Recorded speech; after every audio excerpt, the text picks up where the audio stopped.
ரோமர் 7ஆம் அதிகாரம். நியாயப்பிரமாணத்தை அறிந்திருக்கிறவர்களுடனே பேசுகிறேன். சகோதரரே, ஒரு மனுஷன் உயிரோடு இருக்கும் அளவும் நியாயப்பிரமாணம் அவனை ஆளுகிறதென்று அறியாமல் இருக்கிறீர்களா?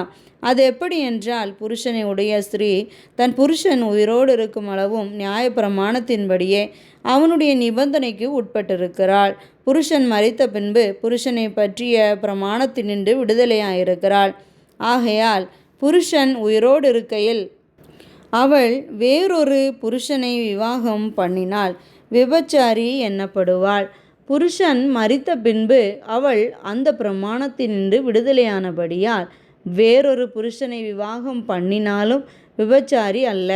அப்படி போல என் சகோதரரே, நீங்கள் மரித்தோரிலிருந்து எழுந்த கிறிஸ்து என்னும் வேறொருவருடையவர்களாகி தேவனுக்கென்று கனி கொடுக்கும்படி கிறிஸ்துவின் சரீரத்தினாலே நியாயப்பிரமாணத்துக்கு மரித்தவர்கள் ஆனீர்கள்.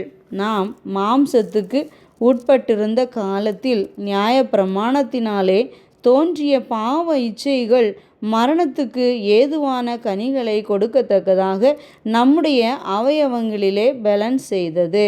இப்பொழுதோ நாம் பழமையான எழுத்தின்படி அல்ல, புதுமையான ஆவியின்படி ஊழியம் செய்யத்தக்கதாக நம்மை கட்டியிருந்த நியாயப்பிரமாணத்துக்கு நாம் மரித்தவர்களாகி அதினின்று விடுதலையாக்கப்பட்டிருக்கிறோம்.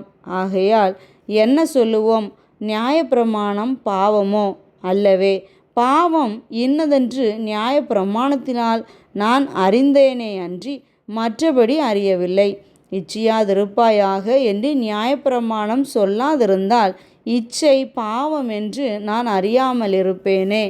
பாவமானது கற்பனையினாலே சமயம் பெற்று சகலவித இச்சைகளையும் என்னில் நடப்பித்தது. நியாயப்பிரமாணம் இல்லாவிட்டால் பாவம் செத்ததாயிருக்குமே. முன்னே நியாயப்பிரமாணம் இல்லாதவனாயிருந்தபோது நான் ஜீவனுள்ளவனாயிருந்தேன். கற்பனை வந்தபோதோ பாவம் உயிர் கொண்டது, நான் மரித்தவனானேன். இப்படி இருக்க ஜீவனுக்கு ஏதுவான கற்பனையே எனக்கு மரணத்துக்கு ஏதுவாய் இருக்க கண்டேன். பாவமானது கற்பனையினாலே சமயம் பெற்று என்னை வஞ்சித்து அதனாலே என்னை கொன்றது. ஆகையால் நியாயப்பிரமாணம் பரிசுத்தமுள்ளதுதான். கற்பனையும் பரிசுத்தமாயும் நீதியாயும் நன்மையாயும் இருக்கிறது. இப்படி இருக்க நன்மையானது எனக்கு மரணமாயிற்றோ? அப்படியல்ல, பாவமே எனக்கு மரணமாயிற்று.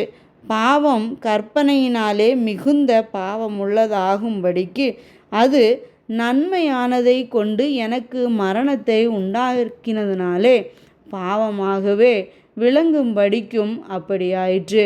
மேலும் நமக்கு தெரிந்திருக்கிறபடி நியாயப்பிரமாணம் ஆவிக்குரியதாயிருக்கிறது. நானோ பாவத்துக்கு கீழாக விற்கப்பட்டு மாம்சத்துக்குரியவனாயிருக்கிறேன். எப்படியெனில் நான் செய்கிறது எனக்கே சம்மதி இல்லை.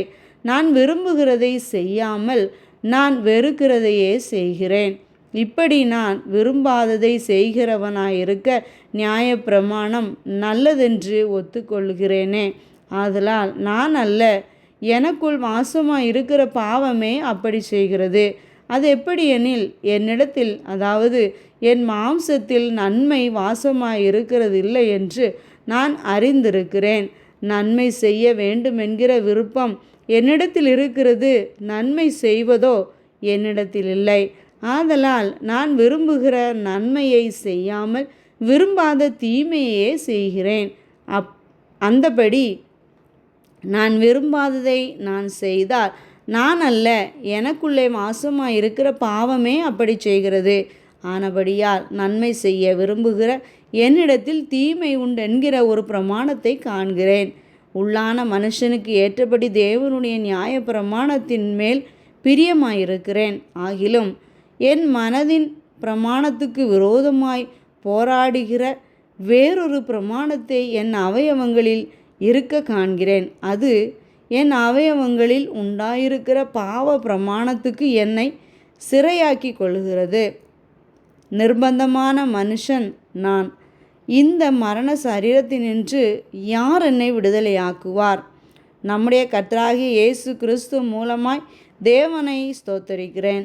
ஆதலால் நானே என் மனதினாலே தேவனுடைய நியாய பிரமாணத்துக்கும் மாம்சத்தினாலேயோ பாவ பிரமாணத்துக்கும் ஊழியம் செய்கிறேன்.